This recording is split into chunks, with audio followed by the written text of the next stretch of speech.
Hi friends, ಇದು mastmaga.com international bulletin ಸುತ್ತು ಜಗತ್ತು. ನಾನು ಅಮರ್ ಪ್ರಸಾದ್. ಭಾರತ ಮಾಲ್ಡೀವ್ಸ್ ಮಧ್ಯೆ ಸಂಬಂಧ ಸುಧಾರಿಸ್ತಿರೋ ಹೊತ್ತಲ್ಲಿ ಅದಕ್ಕೆ ವಿರುದ್ಧ ಅನ್ನೋ ರೀತಿಯಲ್ಲಿ ಒಂದು ಸ್ಫೋಟಕ ವರದಿ ಹೊರಬಿದ್ದಿದೆ.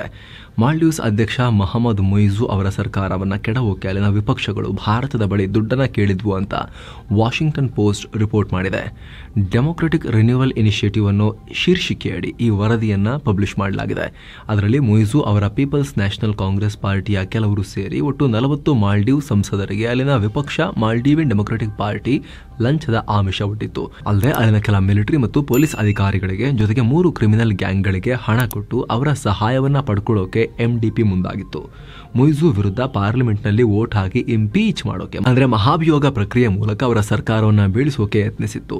ಈ ಸಂಬಂಧ MDP ಭಾರತದ ಬಳಿ 50 ಕೋಟಿ ರೂಪಾಯಿ ಕೇಳಿತ್ತು.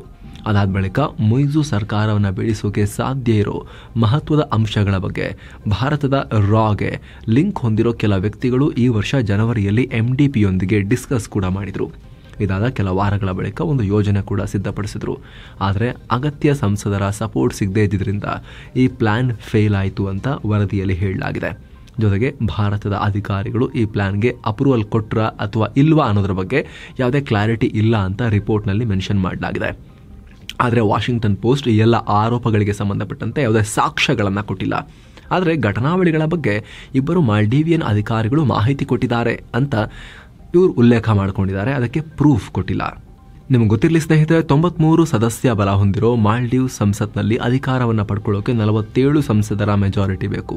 ಸೊ ಸದ್ಯ ಮುಯಿಜು ಅವರ ಪಕ್ಷ 63 ಸ್ಥಾನಗಳೊಂದಿಗೆ ಅಧಿಕಾರ ನಡೆಸ್ತಾ ಇದೆ. ಮುಯಿಜು ಪಾರ್ಟಿ ಸೇರಿ ಇತರ ಕೆಲ ಪಕ್ಷಗಳ ಒಟ್ಟು 40 MPಗಳನ್ನು ತನ್ನ ಕಡೆಗೆ ಸೆಳೆಯೋಕೆ ವಿಪಕ್ಷ MDP ಪ್ಲಾನ್ ಮಾಡಿಕೊಂಡಿತ್ತು ಅಂತ ಈ ರಿಪೋರ್ಟ್ ಹೇಳ್ತಾ ಇದೆ. ಆದರೆ ಭಾರತ ಮಾಲ್ಡೀವ್ಸ್ ವಿಪಕ್ಷಗಳಿಗೆ ಇಂಥ ವಿಚಾರದಲ್ಲಿ ಸಪೋರ್ಟ್ ಮಾಡಲ್ಲ. ಭಾರತ ಯಾವಾಗಲೂ ಮಾಲ್ಡೀವ್ಸ್ ಪ್ರಜಾಪ್ರಭುತ್ವಕ್ಕೆ ಸಪೋರ್ಟ್ ಮಾಡುತ್ತೆ. ಈ ಥರ ರಿಪೋರ್ಟ್ಗಳನ್ನು ನಂಬಕ್ಕಾಗಲ್ಲ ಅಂತ ಮಾಲ್ಡೀವ್ಸ್ ಮಾಜಿ ಅಧ್ಯಕ್ಷ ಮೊಹಮ್ಮದ್ ನಾಶೀದ್ ಹೇಳಿದ್ದಾರೆ. ಇತ್ತ ವಿದೇಶಾಂಗ ಇಲಾಖೆ ಮಾತ್ರ ಈ ವಿಡಿಯೋ ರೆಕಾರ್ಡ್ ಆಗೋ ತನಕವೂ ಕೂಡ ಯಾವುದೇ ಪ್ರತಿಕ್ರಿಯೆ ಕೊಟ್ಟಿರಲಿಲ್ಲ. ಈ ವಿಚಾರದಲ್ಲಿ ಮೊಹಮ್ಮದ್ ಮುಯಿಜು ಏನು ಹೇಳ್ತಾರೆ, ಭಾರತ ಏನು ಹೇಳುತ್ತೆ, ಎರಡು ರಾಷ್ಟ್ರಗಳು ಅಫಿಷಿಯಲ್ ಲೆವೆಲ್ನಲ್ಲಿ ಯಾವ ರೀತಿ ರಿಯಾಕ್ಟ್ ಮಾಡ್ತವೆ ಅನ್ನೋದು ಬಹಳ ಕುತೂಹಲಕ್ಕೆ ಕಾರಣ ಆಗಿದೆ. ಬಾಂಗ್ಲಾ ಸೇನೆಗೆ ಟ್ರೈನಿಂಗ್ ಕೊಡೋಕೆ ಪಾಕ್ ತನ್ನ ಸೈನಿಕರನ್ನ ಕಳುಹಿಸುತ್ತೆ. ಮುಂದಿನ ಫೆಬ್ರವರಿಯಿಂದ ಪಾಕ್ ಸೇನೆ ಬಾಂಗ್ಲಾಗೆ ಬರುತ್ತೆ ಅಂತ ಈ ರೀತಿ ಎರಡು ರಾಷ್ಟ್ರಗಳ ಮಧ್ಯೆ ಅಗ್ರಿಮೆಂಟ್ ಆಗಿದೆ ಅಂತ ರಾಷ್ಟ್ರೀಯ ಮಟ್ಟದ ಮಾಧ್ಯಮಗಳು ತುಂಬಾ ಜೋರಾಗಿ ಇದನ್ನ ರಿಪೋರ್ಟ್ ಮಾಡಿದ್ವಲ್ಲ, ಅದಕ್ಕೀಗ ಖುದ್ದು ಬಾಂಗ್ಲಾ ಸೇನೆ ರಿಯಾಕ್ಟ್ ಮಾಡಿ ಒಂದು ಯೂ ಟರ್ನ್ ಹೊಡೆದಿದೆ. ಈ ಒಪ್ಪಂದ ಆಗಿದೆ ಅನ್ನೋ ವಿಚಾರವನ್ನ ತಳ್ಳಿ ಹಾಕಿದೆ. ಪಾಕ್ ಸೇನೆ ಬಾಂಗ್ಲಾಗೆ ಟ್ರೈನಿಂಗ್ ಕೊಡಕ್ಕೆಲ್ಲ ಬರಲ್ಲ. ಇಂತಹ ಯಾವುದೇ ಒಪ್ಪಂದ ಮಾಡಿಕೊಳ್ಳೋ ಯೋಚನೆ ಕೂಡ ನಮ್ಮ ಮುಂದೆ ಇಲ್ಲ. ಶಸ್ತ್ರಾಸ್ತ್ರಗಳನ್ನು ತರಿಸ್ಕೊಳ್ತೀವಿ ಬೇರೆ ಬೇರೆ ಕಡೆಯಿಂದ, ಅದು ಬೇರೆ ವಿಚಾರ. ಆದರೆ ಟ್ರೈನಿಂಗ್ ವಿಚಾರ ನಮ್ಮ ಮುಂದೆ ಇಲ್ಲ ಅಂತ ಹೇಳಿದ್ದಾರೆ. ಬಾಂಗ್ಲಾದ ಇಂಟರ್ ಸರ್ವಿಸಸ್ ಪಬ್ಲಿಕ್ ರಿಲೇಷನ್ಸ್ ಅಧಿಕಾರಿಗಳು ಈ ರೀತಿ ಬಂದು ಇದ್ದಕ್ಕಿದ್ದಂತೆ ಗಾಬರಿಯಿಂದ ಕ್ಲಾರಿಫಿಕೇಶನ್ ಕೊಟ್ಟಿದ್ದಾರೆ. ಬಂಡುಕೋರರ ಕೈಗೆ ಸಿಕ್ಕಿ ಸಂಘರ್ಷದ ಪ್ರಮುಖ ತಾಣವಾಗಿ ಮಾರ್ಪಟ್ಟಿರೋ ಸಿರಿಯಾದಲ್ಲಿ ಮತ್ತೊಂದು ದಾಳಿಯಾಗಿದೆ. ಆದರೆ ಈ ಬಾರಿ ಇಸ್ರೇಲ್ನಿಂದಲ್ಲ, ಬದಲಿಗೆ ಕುರ್ದಿಶ್ ಪಡೆಗಳ ಮೇಲೆ. ಟರ್ಕಿ ಬೆಂಬಲಿತ ಪಡೆಗಳು ಈ ದಾಳಿ ಮಾಡ್ತಿವೆ. ಪರಿಣಾಮ ಕಳೆದೆರಡು ದಿನಗಳಲ್ಲಿ ಸುಮಾರು 31 ಮಂದಿ ಮೃತಪಟ್ಟಿದ್ದಾರೆ. ಅಂದಹಾಗೆ ಸಿರಿಯಾದ ಉತ್ತರ ಭಾಗದಲ್ಲಿರುವ ಹೆಚ್ಚಿನ ಪ್ರದೇಶಗಳನ್ನು ಈ ಕುರ್ದಿಶ್ ನೇತೃತ್ವದ ಪಡೆಗಳು ಕಂಟ್ರೋಲ್ ಮಾಡ್ತಿವೆ. ಇದಕ್ಕೆ ಸಿರಿಯನ್ ಡೆಮೊಕ್ರೆಟಿಕ್ ಫೋರ್ಸ್ SDF ಅನ್ನೋ ಸಂಘಟನೆ ಮೂಲಕ ಅಮೆರಿಕ ಸಪೋರ್ಟ್ ಮಾಡ್ತಿದೆ.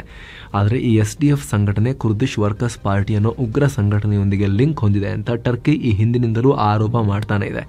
ಹಾಗಾಗಿ ಇಂಥ ಒಂದು ಸಂಘಟನೆಯೊಂದಿಗೆ ಕೈ ಮಿಲಾಯಿಸಿರೋ ಕುರ್ದಿಶ್ ನೇತೃತ್ವದ ಪಡೆ ಸಿರಿಯಾದ ಉತ್ತರ ಭಾಗವನ್ನು ಕಂಟ್ರೋಲ್ ಮಾಡೋದು ಟರ್ಕಿ ಬೆಂಬಲಿತ ಗುಂಪುಗಳಿಗೆ ಇಷ್ಟ ಇಲ್ಲ. ಆ ಭಾಗದಲ್ಲಿ ಟರ್ಕಿಯ ಪ್ರಭಾವ ಬೀರೋ ನಿಟ್ಟಿನಲ್ಲಿ ಈ ಸಂಘರ್ಷ ನಡೀತಾ ಇರೋದು. ಮತ್ತೊಂದು ಕಡೆ ಯೆಮೆನ್ನ ಹೌತಿಗಳೀಗ ಇಸ್ರೇಲ್ ಮೇಲೆ ಮತ್ತೆ ದಾಳಿ ಮಾಡಿದ್ದಾರೆ. ಯೆಮೆನ್ನಿಂದ ಬ್ಯಾಲಿಸ್ಟಿಕ್ ಮಿಸೈಲ್ ಲಾಂಚ್ ಮಾಡಿದ್ದು ಅವುಗಳನ್ನು ಇಸ್ರೇಲ್ ಏರ್ ಡಿಫೆನ್ಸ್ ಸಿಸ್ಟಮ್ ಹೊಡೆದು ಹಾಕಿದೆ. ಇಸ್ರೇಲ್ ಪ್ರದೇಶ ಕ್ರಾಸ್ ಮಾಡೋಕ್ಕೂ ಮುಂಚೆನೆ ಹೊಡೆದು ಹಾಕಲಾಗಿದೆ. ಈ ಕಾರಣಗಳಿಂದ ಇಸ್ರೇಲ್ ಮಧ್ಯಭಾಗದಲ್ಲಿ ಸೈರನ್ ಸದ್ದು ಮಾಡಿದ್ವು ಅಂತ ಇಸ್ರೇಲ್ ಸೇನೆ ಹೇಳಿಕೊಂಡಿದೆ.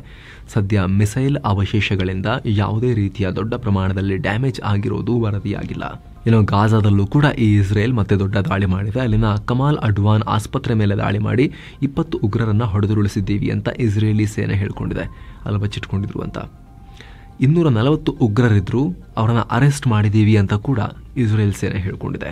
ಏನೋ ಲೈಂಗಿಕ ದೌರ್ಜನ್ಯ ಪ್ರಕರಣ ಸಂಬಂಧ ಇದೀಗ ಅಮೆರಿಕದ ಚುನಾಯಿತ ಅಧ್ಯಕ್ಷ ಡೊನಾಲ್ಡ್ ಟ್ರಂಪ್ಗೆ ಕೋರ್ಟ್ $5 ಮಿಲಿಯನ್ ಅಂದರೆ 41.5 ಕೋಟಿ ರೂಪಾಯಿ ದಂಡ ವಿಧಿಸಿದೆ. 1990ರ ಟೈಮ್ನಲ್ಲಿ ಅಮೆರಿಕನ್ ಪತ್ರಕರ್ತೆ ಜೇನ್ ಕೆರಾಲ್ ಅನ್ನೋರು ಟ್ರಂಪ್ ತಮ್ಮ ಮೇಲೆ ಲೈಂಗಿಕ ದೌರ್ಜನ್ಯ ಎಸಗಿದ್ರು, ಈ ಬಗ್ಗೆ ಹೇಳ್ಕೊಂಡಾಗ ಮಾನಹಾನಿ ಮಾಡಿದ್ರು ಅಂತ ದೂರು ಕೊಟ್ಟಿದ್ರು. ಈ ಕುರಿತು ವಿಚಾರಣೆ ನಡೆಸಿದ ಅಮೆರಿಕದ ಕೆಳ ನ್ಯಾಯಾಲಯ ಟ್ರಂಪ್ ಈ ಪತ್ರಕರ್ತೆಗೆ $5 ಮಿಲಿಯನ್ ಕೊಡಬೇಕು ಅಂತ ಆದೇಶಿಸಿದರು. ಇದನ್ನು ಪ್ರಶ್ನಿಸಿ ಟ್ರಂಪ್ ಅಮೆರಿಕದ ಉಚ್ಚ ನ್ಯಾಯಾಲಯ ಫೆಡರಲ್ ಅಪೀಲ್ಸ್ ಕೋರ್ಟ್ಗೆ ಅರ್ಜಿ ಹಾಕಿದರು. ಆದ್ರೀಗ ಈ ಕೋರ್ಟ್ ಕೆಳ ನ್ಯಾಯಾಲಯದ ಆದೇಶವನ್ನು ಎತ್ತಿ ಹಿಡಿದು ಟ್ರಂಪ್ಗೆ ಶಾಕ್ ಕೊಟ್ಟಿದೆ. ಟೆಕ್ ದಿಗ್ಗಜ ಇಲಾನ್ ಮಸ್ಕ್ ಕೇವಲ ಅಮೆರಿಕದಲ್ಲಿ ಮಾತ್ರವಲ್ಲ, ಬೇರೆ ದೇಶಗಳ ರಾಜಕೀಯ ವಿಚಾರದಲ್ಲೂ ಭಾರಿ ಸುದ್ದಿಯಾಗ್ತಿದ್ದಾರೆ. ಇದೀಗ ಜರ್ಮನಿ ಸರ್ಕಾರ ಇಲಾನ್ ಮಸ್ಕ್ ಮೇಲೆ ದೊಡ್ಡ ಆರೋಪ ಮಾಡಿದೆ. ಯುರೋಪಿಯನ್ ದೇಶಗಳ ಚುನಾವಣೆ ಮೇಲೆ ಮಸ್ಕ್ ಪ್ರಭಾವ ಬೀರೋಕೆ ಪ್ರಯತ್ನ ಮಾಡ್ತಿದ್ದಾರೆ ಅಂತ ಜರ್ಮನಿ ಸರ್ಕಾರದ ವಕ್ತಾರ ಆರೋಪಿಸಿದ್ದಾರೆ.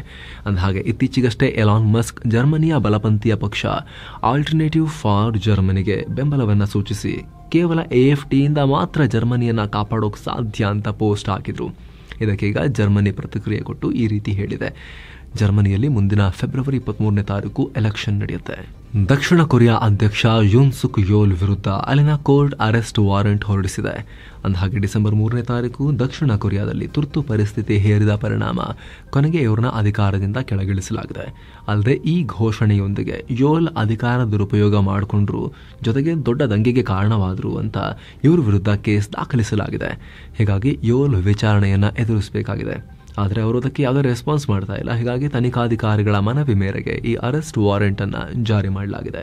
ಇನ್ನು ಅಮೆರಿಕದಲ್ಲಿ ತಮ್ಮ ಆಡಳಿತ ಕೊನೆಗೊಳ್ಳೋ ಸಮಯ ಹತ್ತಿರವಾಗ್ತಿರೋ ನಡುವೆನೆ ಅಮೆರಿಕ ಅಧ್ಯಕ್ಷ ಜೋ ಬೈಡೆನ್ ಯುಕ್ರೇನ್ಗೆ $20.75 ಸಾವಿರ ಕೋಟಿ ಸೇನಾ ನೆರವನ್ನ ಘೋಷಿಸಿದ್ದಾರೆ. ಈ ಸೇನಾ ನೆರವಲ್ಲಿ ಯುಕ್ರೇನ್ಗೆ ಡ್ರೋನ್ಗಳು, ಆಪ್ಟಿಕಲಿ ಗೈಡೆಡ್ ಮಿಸೈಲ್ಗಳು, ಹೀಗೆ ಹಲವು ಶಸ್ತ್ರಾಸ್ತ್ರಗಳನ್ನು ಕೊಡಲಾಗುತ್ತೆ ಅಂತ ಅಮೆರಿಕದ ಸ್ಟೇಟ್ ಡಿಪಾರ್ಟ್ಮೆಂಟ್ ಹೇಳಿದೆ. ಅತ್ತ ಪರಸ್ಪರ ಯುದ್ಧ ಮಾಡ್ತಿರೋ ಯುಕ್ರೇನ್ ರಷ್ಯಾ ನಡುವೆ ಈಗ ಒಂದಿಷ್ಟು ಕೈದಿಗಳ ಹಸ್ತಾಂತರ ಆಗಿದೆ. ಎರಡೂ ಕಡೆಯಿಂದ ತಲಾ 150 ಬಂಧಿತ ಸೈನಿಕರ ಹಸ್ತಾಂತರ ನಡೆದಿದೆ ಅಂತ ರಷ್ಯಾ ಹೇಳಿದೆ. UAE ಮಧ್ಯಸ್ಥಿಕೆಯಲ್ಲಿ ಈ ಡೀಲ್ ನಡೆದಿದೆ. ರಷ್ಯಾ ಯುಕ್ರೇನ್ ಯುದ್ಧ ನಿಲ್ಲಿಸೋಕೆ ಅಮೆರಿಕ ಚುನಾಯಿತ ಅಧ್ಯಕ್ಷ ಡೊನಾಲ್ಡ್ ಟ್ರಂಪ್ ರ ಟೀಮ್ ರೆಡಿ ಮಾಡಿದ ಶಾಂತಿ ಪ್ರಸ್ತಾವನೆಗೆ ಹಿನ್ನಡೆಯಾಗಿದೆ. ಟ್ರಂಪ್ ಟೀಮ್ ಪ್ರಸ್ತಾವನೆಯನ್ನ ರಷ್ಯಾ ರಿಜೆಕ್ಟ್ ಮಾಡಿದೆ. ಯುದ್ಧ ನಿಲ್ಲಿಸುವ ಬದಲಾಗಿ ಯುಕ್ರೇನ್ಗೆ ನ್ಯಾಟೋ ಮೆಂಬರ್ಶಿಪ್ ಕೊಡೋದನ್ನ 20 ವರ್ಷ ಡಿಲೇ ಮಾಡೋದು ಹಾಗೂ ಯುಕ್ರೇನ್ನಲ್ಲಿ ಬ್ರಿಟಿಷ್ ಮತ್ತು ಯುರೋಪ್ ಪೀಸ್ ಕೀಪಿಂಗ್ ಪಡೆಗಳನ್ನು ನಿಯೋಜಿಸುವುದು ಪ್ರಸ್ತಾವನೆಯಲ್ಲಿದೆ. ಟ್ರಂಪ್ ತಂಡ ಮುಂದಿಟ್ಟಿರೋ ಈ ಪ್ರಸ್ತಾವನೆಯಿಂದ ನಮಗೆ ಖಂಡಿತವಾಗ್ಲೂ ಖುಷಿ ಇಲ್ಲ ಅಂತ ರಷ್ಯಾದ ವಿದೇಶಾಂಗ ಸಚಿವ ಸೆರ್ಗೆ ಲಾವ್ರೋವ್ ಹೇಳಿದ್ದಾರೆ. 20 ವರ್ಷ ಮುಂದೂಡೋದು ಅಂದ್ರೆ ಪುಟಿನ್ ಯುಗ ಮುಗಿದ್ಮೇಲೆ, ಪುಟಿನ್ರ ಕಾಲ ಆದ್ಮೇಲೆ, ಪುಟಿನ್ರ ಕಾಲ ಅಧಿಕಾರದ ಕಾಲ ಹೇಳ್ತಿರೋದು ನಾವು, ಅದಾದ್ಮೇಲೆ ನೆಕ್ಸ್ಟ್ ನೋಡೋಣ, ಇದನ್ನ ಹ್ಯಾಂಡಲ್ ಮಾಡೋಣ ಲೆಕ್ಕಾಚಾರ ಟ್ರಂಪ್ಗಿರ್ಬೋದು. ಆದರೆ ರಷ್ಯಾದವರು ಇಲ್ಲ ಇದೆಲ್ಲ ಆಗಲ್ಲ ಅಂತ ಹೇಳ್ತಾ ಇದ್ದಾರೆ. ಸೊ ಫ್ರೆಂಡ್ಸ್, ಇದಾಗಿತ್ತು ಇವತ್ತಿನ ಜಗತ್ತಿನ ಸುತ್ತಾಟ. ಮತ್ತೆ ಭೇಟಿ ಆಗ್ತಿರೋಣ. ನಮಸ್ತೆ.